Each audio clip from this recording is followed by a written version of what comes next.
Welcome to the Hustling Artist Podcast. My name is Mesia Austin. I'm here today with Raphael Torn. What's up, Mesia?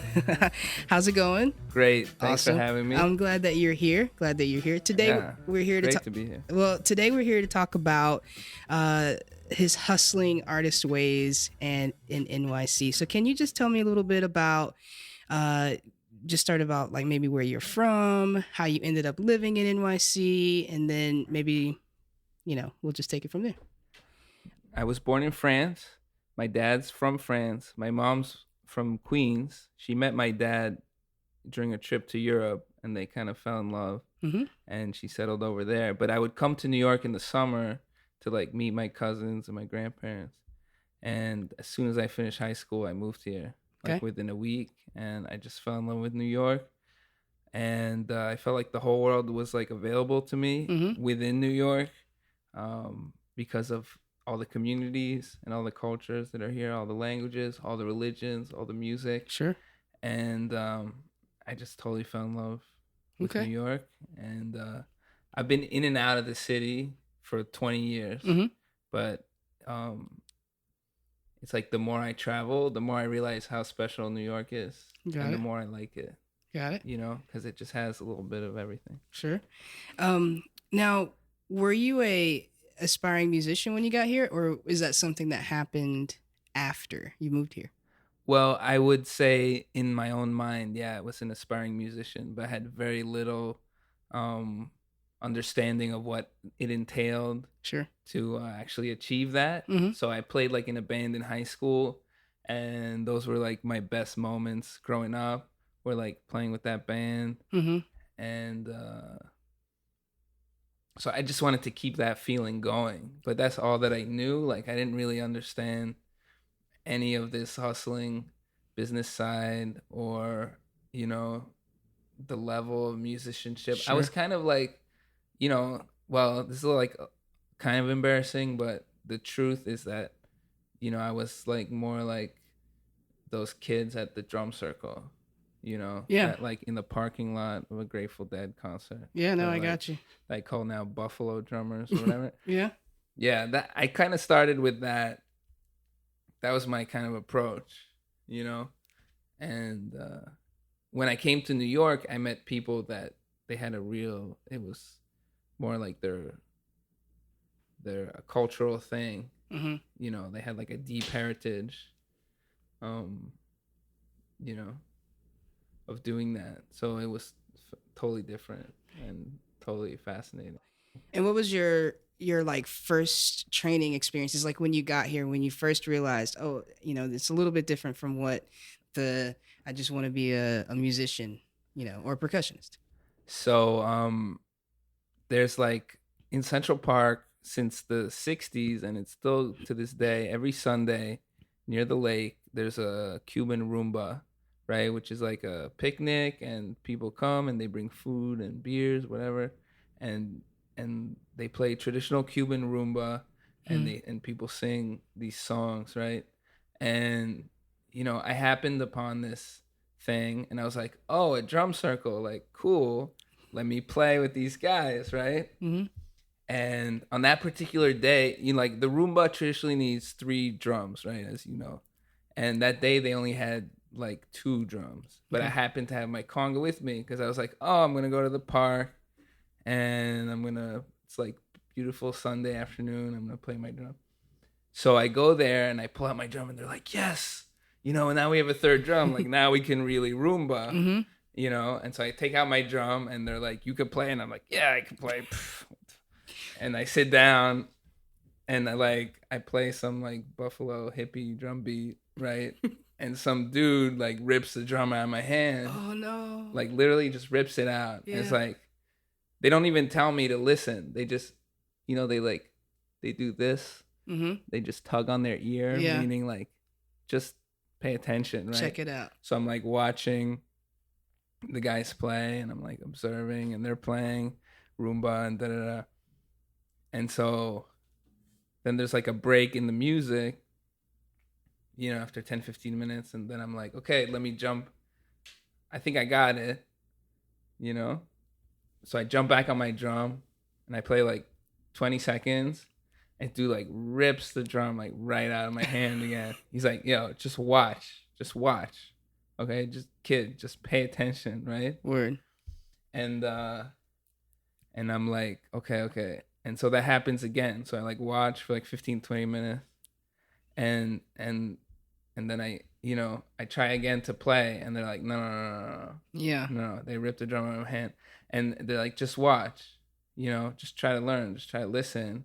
And at this point, I'm so pissed off, I'm so upset, and I'm like so hurt in my little ego. Sure. That they're not, they're not letting me play. And I'm not really understanding like what I'm doing that's not right. Right.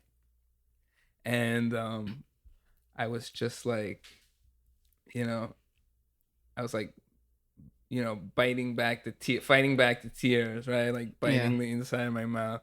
And I was just like, and I was so angry. And then I just like, they're in the middle of the Roomba, like everybody's singing, and I just go in there and like grab my drum and I put it in the bag. And they're like, hey, the fuck? Yeah. And I'm like, oh, you guys won't let me play, fuck you. And there was like, there's like 40 dudes.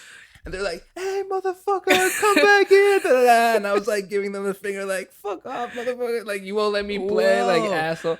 And the whole Roomba, which is like this big, it's a big, and there's, of course, all kinds of people go, but it's like, it's definitely, some of the guys that go there are pretty, like, it's like a street culture kind of thing, right? You were really about to get beat up.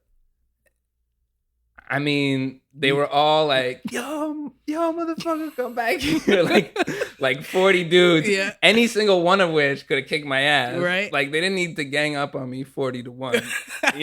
Any single one of those dudes could have probably just picked me up and thrown me in the lake. You've been done. But I was just like, you know what? It's my drum. Like, I'm taking my ball and I'm going home. You won't let me play. Like, that was the level I was on.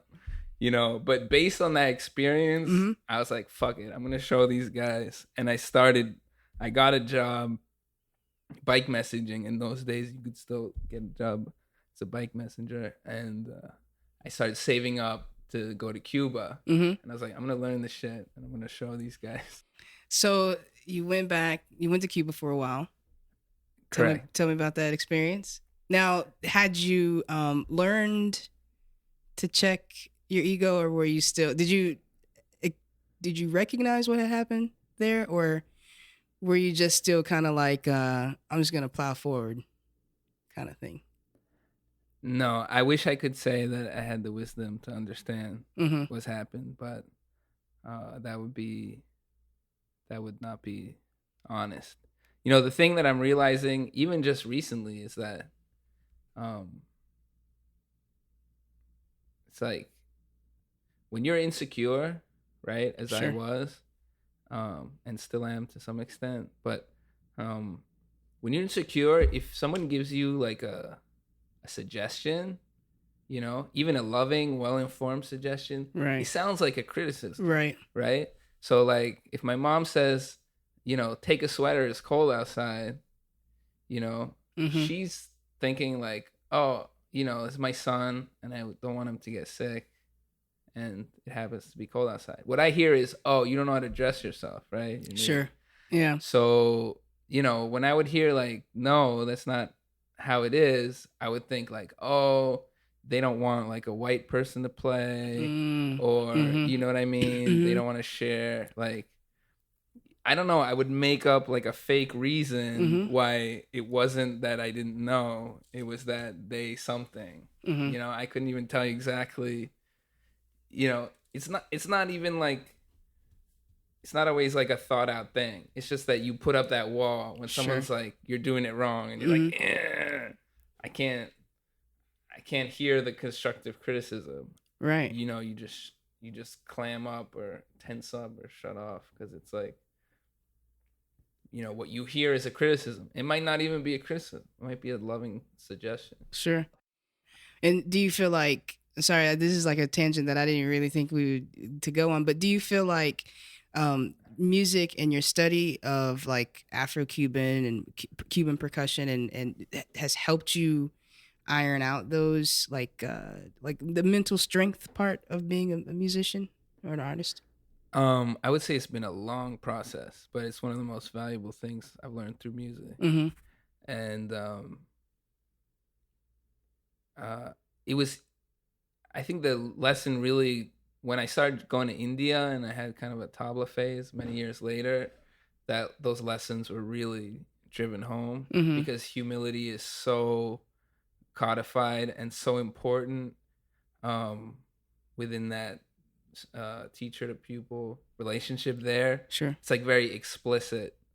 Whereas like in an Afro-Cuban thing, you also have like the bombast and the ego of how it's performed and played, Mm-hmm. which would like, you know, I guess it was like less clear. It was a little more subtle and hidden in the Cuban thing, Mm-hmm. the humility part, because Right. there is that other part of like, look at me, I'm the best, the machismo and the kind of like, in the Indian music, it's like all humility kind of. So, or it's much more obvious. Sure. Yeah. Okay. So your first experience, which was pretty, your first experience, which was pretty. I don't know. I probably would have. I'm lucky enough, I would say, to have gotten the experience of drumming in an academic institution, where you understand what you're there to do. You know what I mean? How I rolled up on, this experience, and if I was 18 or something like that, chances are it probably would have gone in a similar way, right? Because you bring your drum, you want to play, you want to experience, and you want to. But it's an interesting. And then I'm not sure what I would have done after I had left.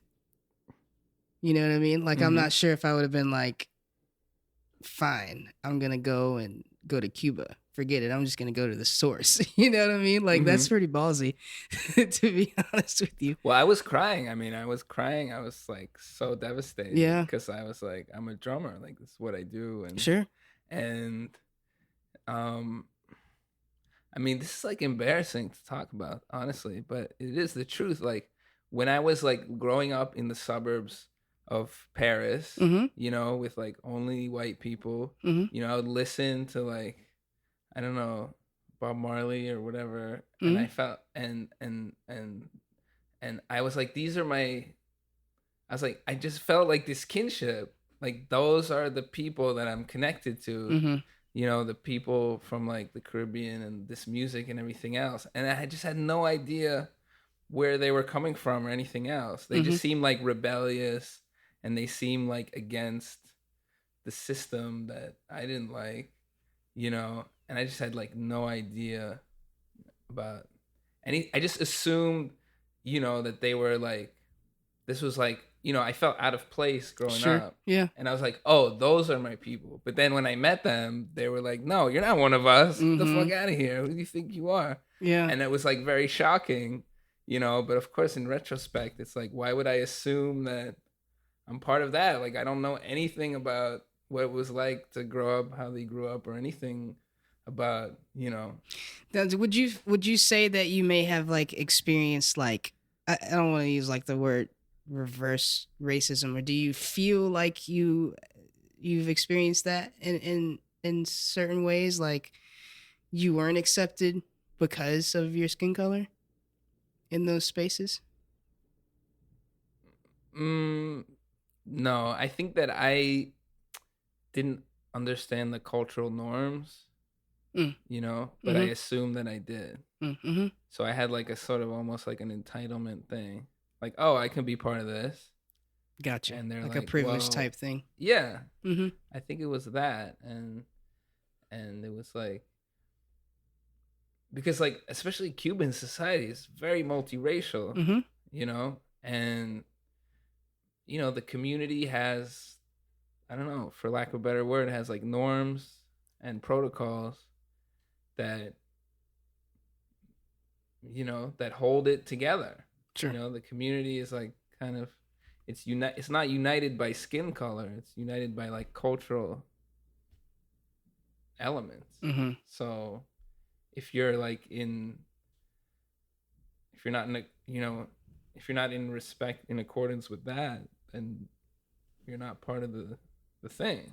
But that's with any. Would you argue that's with any art? Because the opposite experience would be someone like me going into orchestral percussion. Okay. Right? Like there is an etiquette and a protocol and a way that you have to observe to even be accepted, right, in that environment. Would you say that might be true possibly of any experience right. like that? Yeah. Yeah, and you could go in and like flaunt all the norms and then be like, "Oh, they don't like me cuz I'm not white." Sure. But maybe, I mean, there could be racism too, of course. Well, yeah. Well, And there probably is. Yeah, yeah, absolutely. I mean, we live in a but place. now I go there and it's like, they're like, "Oh, Rafa, play." Like, and everybody hugs me and they're like, I mean, they don't even say this anymore, but they're like, you're one of us. Right. But it's because I humbled myself and I went through the process of giving the culture the proper respect. Sure. And taking the time to learn, not that I'm anywhere near mastering it. But, I've dedicated a certain amount of time, which like, I've proven that I respect and I love it because I've been at it for like just a certain number of years. Yeah.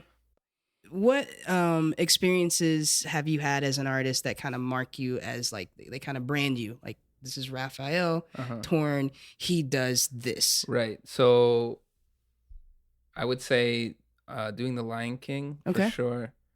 I started in 2009 and I did the Vegas show for 3 years. Wow. So how did you get from music and religion to I now play Lion King in Vegas and I got a real like awesome professional super gig? Okay, well, this is actually finally I'm gonna get to some hustling. Okay. In this particular case, I was dating a girl who was like really into aerial arts, trapeze, and all that. She got a big gig in Vegas in a show called Le Rêve, which is at the Wynn, the only 5-star hotel in Vegas. So, and then she was featured in this amazing act where it's like 3 girls on a globe that's like suspended from the ceiling and they're doing trapeze. Okay. So this was like her dream come true. Okay. And she asked me to move to Vegas with her. So I said, okay. And then and I was like, I didn't know what I was going to do in Vegas, but within a couple weeks, there was a press release, The Lion King's coming to Mandalay Bay. Wow. So I was like, okay, so now my hustle kicks in because I'm like, here's a job that I could get. Sure. So I went back to New York and I was able to like watch the people on Broadway play the book, right? And get access to basically the music. And then I had 4 months at home to learn it. Whereas I had to figure out all the things I needed to do. So I had to join the Vegas union. And so I did that. I had to pay up front, which I wasn't super pleased about. But because they wouldn't tell me they wouldn't like get me an audition unless I joined the union out there. But the contractors in Vegas gave out the music 2 weeks before. Wow. Right. And I had it for 4 months. Yeah. And I was like, I'm not, I said, I promised myself I can't eat dinner unless I do 6 hours of Lion King practice. And in those days I wouldn't say like, okay, I practice from 10 to 4. Like that's 6 hours. Like if the phone rang or I went to the bathroom, I would stop the clock. Yeah. So like it was 6 hours of focused practice, which takes at least 8.5 hours on a good day. And I did that for 4 months. Wow. And that was it. But it was like, who knows if I hadn't made the moves to like come back to New York and if I hadn't cultivated those relationships over the years, maybe I would have, I don't know, who knows.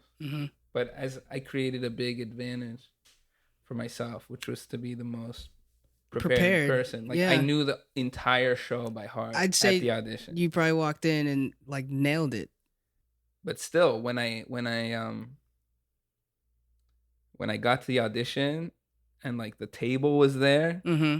with like Jay Alger, The it's like the panel. legendary conductor, Mm-hmm. Dave Mancuso, Mm-hmm. big deal percussionist. Mm-hmm. Sam Lutfia was a contractor who passed away. He was also a percussionist, really nice guy. Jack Gahn is the Vegas contractor.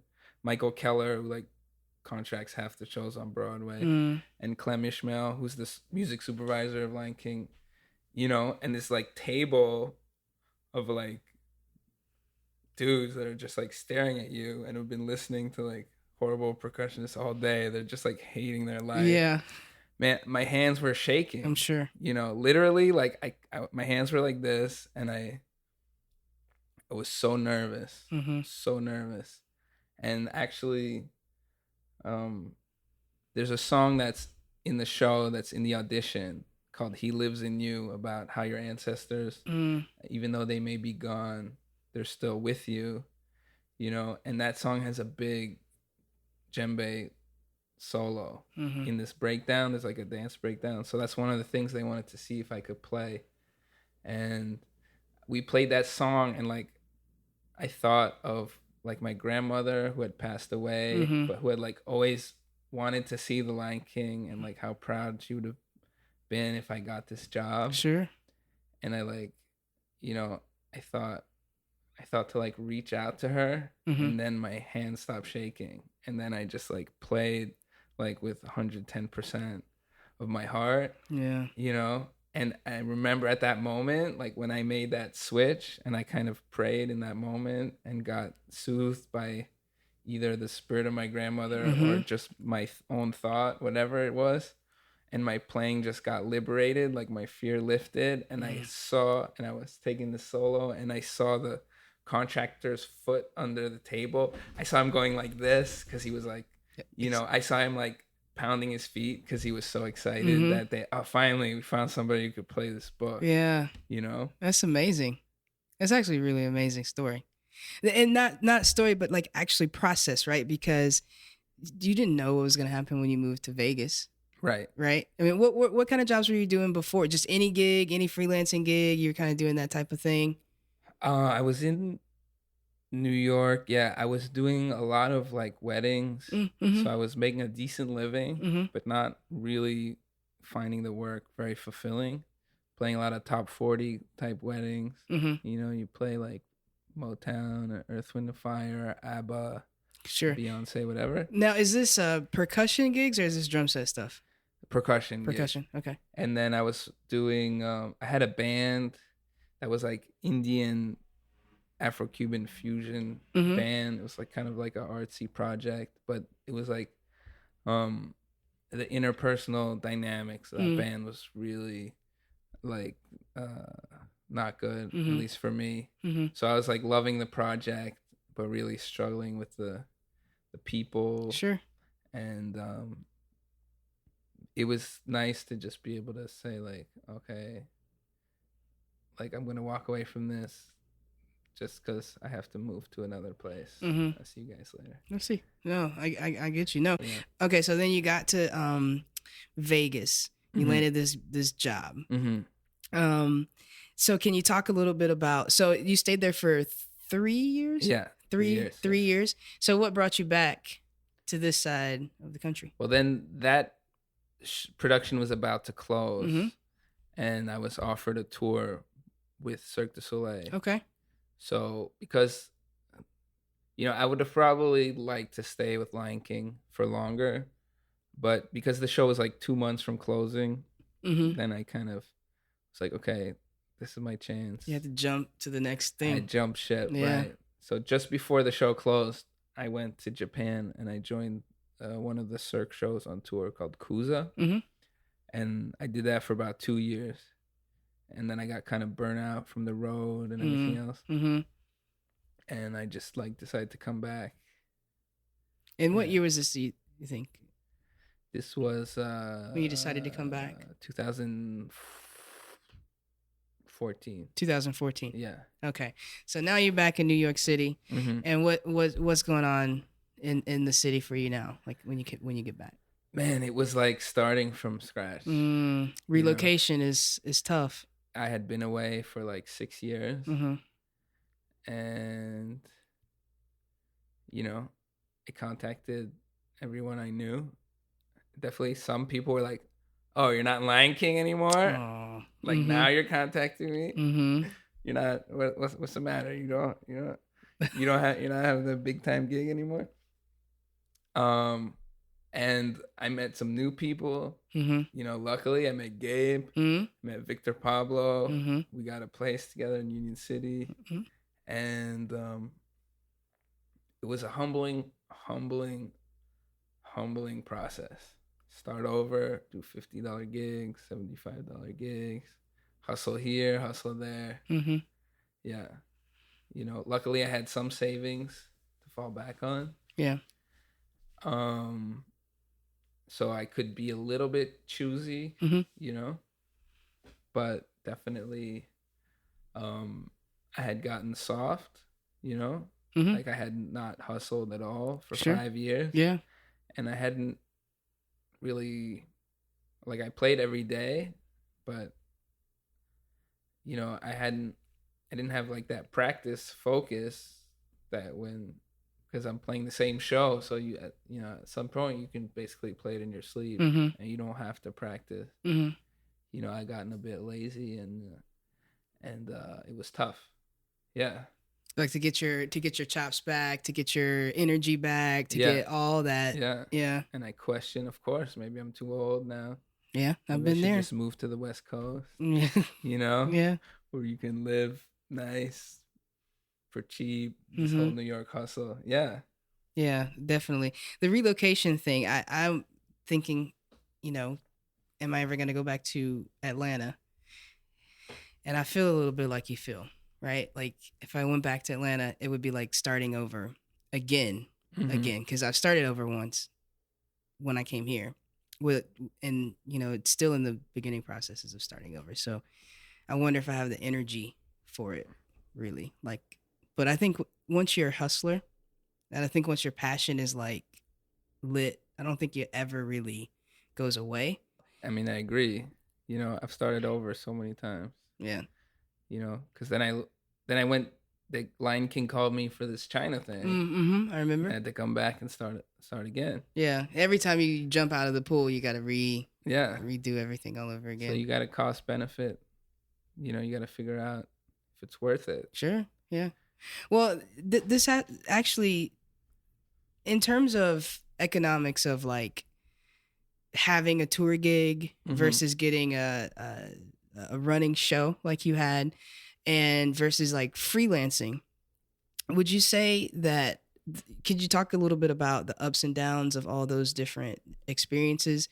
And I know that freelancing is probably the toughest one. Everybody knows you don't know where your money's going to come from, but isn't there, and this is for like a secondary question or follow up, once you do the work as a freelancer, you do your hustle, you take every gig, there becomes like not a comfort, but like a consistency that starts to happen when you do that work. So can you just talk a little bit about, you know, the ups and downs of those types of gigs and economically? Yeah, I mean, it takes a long time to build up, because basically you need like 10, 15 employers, right? You need to build each relationship, and then they provide you with, you know, maybe a day a week or 2 days a month or whatever it is, or an afternoon or morning, but once you have all of them going, you know, you can make a really great living. Sure. You know, but then there's like the schlepping part. Like that's one of the things freelancing is like, you know, I'm like, oh my God, I need congas for this gig in Times Square at like 3 p.m. And then I need a whole other set of percussion for like Brooklyn at 9 p.m. Where am I going to put the car? Where am I going to put these instruments? You know, and you're like running around and like, can I teach in Westchester at noon and then make it back to Jersey by 3 for this other thing? right? You're just running around, running around, running around. Like, I'm lazy in my heart, you know? So, like, Yeah. I love the steady gig. Like, show up at the theater, all the instruments are set You don't have to up. You do don't have to anything. you don't Yeah. have to raise a finger.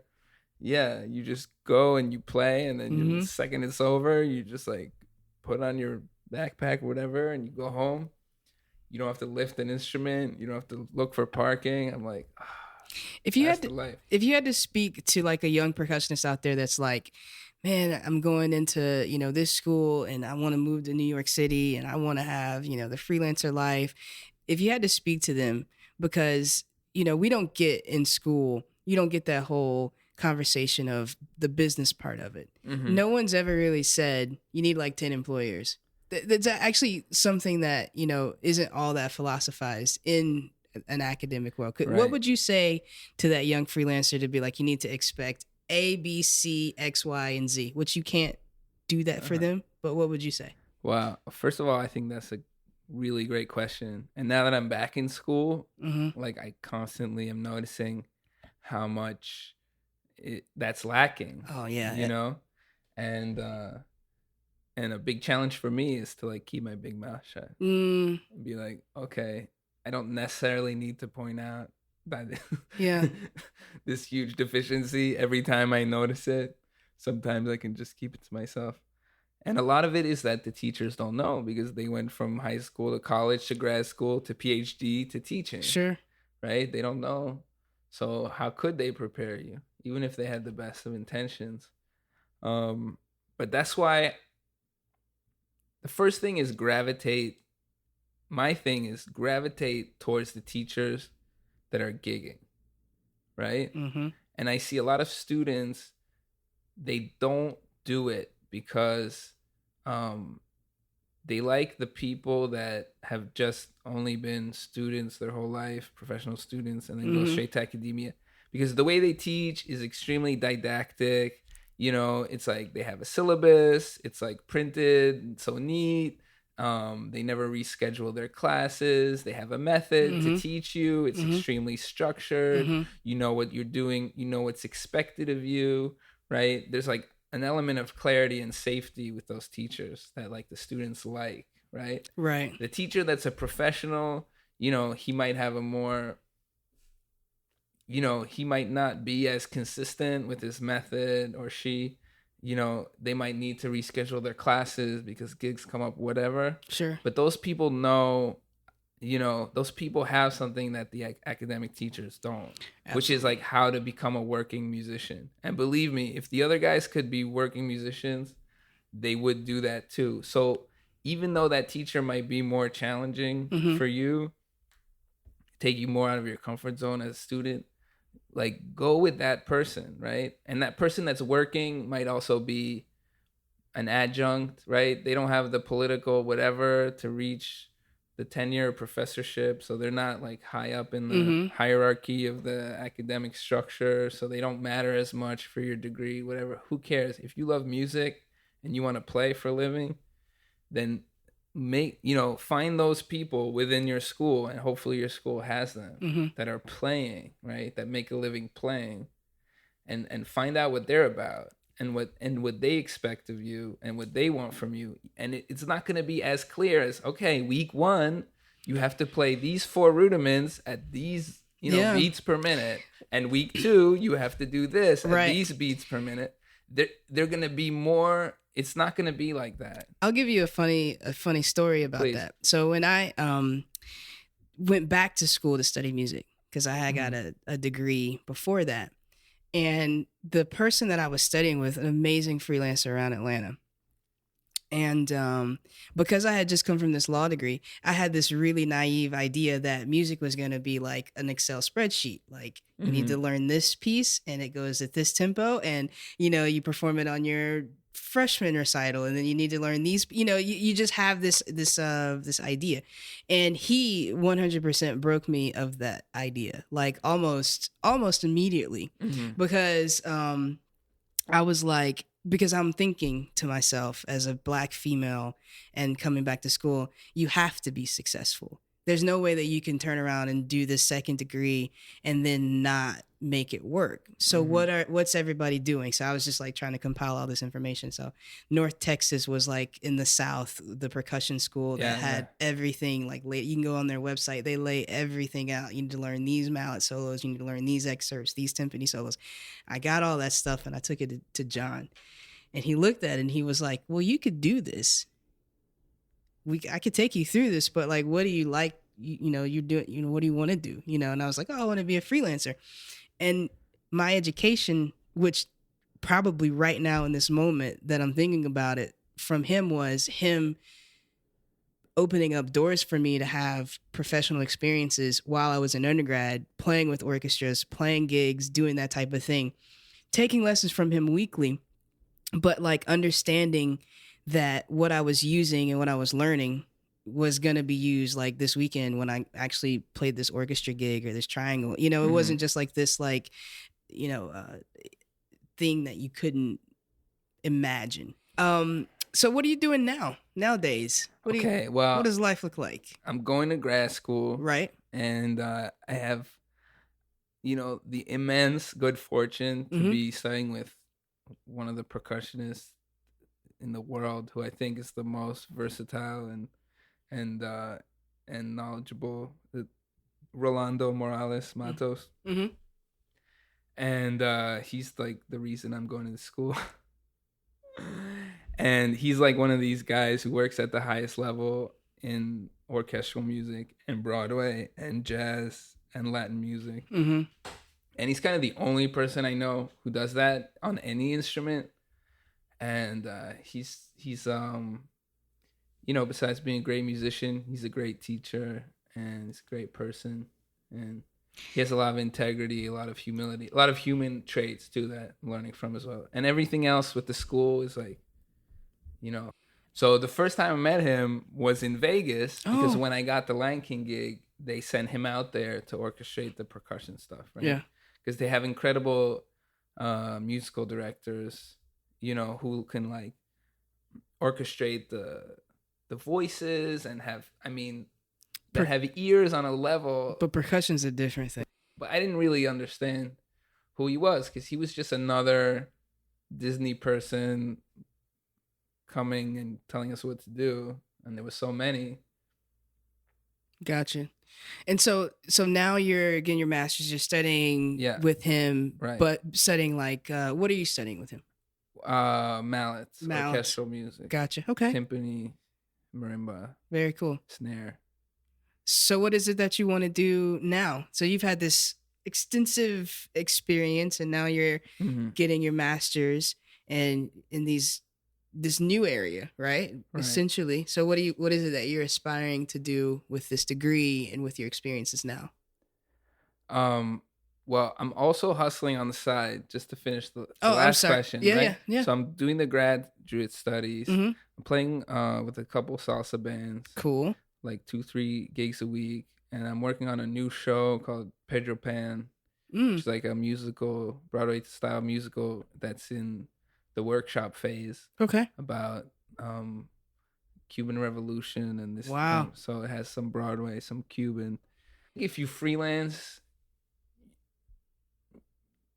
either you have to be like dumb or naive or have some kind of trust in the universe that just things are always going to work out for you. That you're taken care of, whether it's faith, like religious faith, or just some kind of attitude of like, I'm not going to succumb to, of course I have that voice in my head that's like, you're not going to have enough. You're not going to pay your rent. You're going to be broke. No one's going to marry you. You're going to die alone and poor, right? Yep. But you can choose to listen to that voice or not. Look at your life. It's like, have I ever been, did I ever like go hungry or that's I never had to sleep in the park. Like things just seem to, to me, I feel like, taken care of. Like if I'm on the path that I'm meant to be on, things will work out, and if there's things that I'm not meant to have, then I won't have them. Sure. And sometimes it's painful to see people like I went to college with, oh, you just bought a house in Westchester, and you drive this kind of car, and you're able to have 2 kids and send them to private school, like, and I'm still like, whatever. Yeah.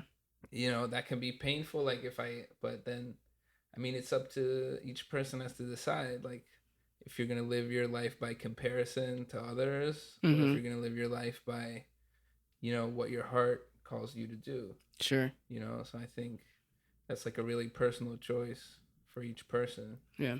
And some people feel like, well, it's important to me to have stability and, safety or whatever, and I'm going to prioritize that. And other people feel like, well, it's important for me to do what I feel passionate about.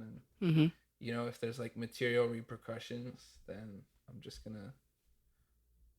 willing to pay the price. And, yeah, I think that's an important thing. So you would definitely say that you devoted your life 100%. I mean, thus far. Yeah. I reserve the right to like to say after you can prove at it at any moment. Be like, screw you guys. Now I'm an investment banker, and I reserve the right at any moment to be like, you know what? Now my life's about making money, right? And if I have to squeeze every penny out of whatever, then I'm gonna do that. See, but so far so good. Yeah. And things have really worked out, and I've met along the way. I've had like always what I needed has taken care of with no. Yeah. And usually not through my craftiness and planning, usually through some kind of grace or serendipity. Sure. Well, thank you so much for being here. It's a lot of fun. I appreciate it. Hopefully we'll have to do like round 2s with everybody that I'm getting like in a year or so to see like how things have changed for them. Up my game. Yeah. Oh yeah. Let's see where your game is next year. No, I know from your work ethic, I know where it's going to be. So, but I really appreciate it. Do you want to share your Facebook page or any content or anything that's coming up that you might want people to look out for? Definitely anyone who wants to like have a fun night out and hear some great salsa, classic salsa, should check out La Pachamambo, Pachamambo. Did I say that right? Pachamambo, I think so. La Pachamambo NYC is like the Instagram, and it's a really fun band.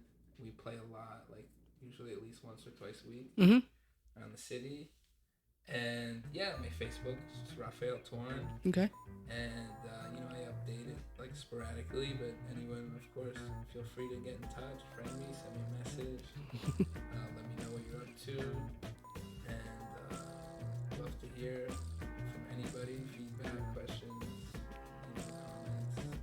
comments. I promise I will try not to despite rejection. All right. Well, thank you so much for being here and being like such a great example of a hustling artist. I didn't know I was going to get all those great all the way. examples and stuff. There is no other feeling like that. Yeah. Awesome. You will be alone with the gods, and the nights will flame with fire. This is only the beginning.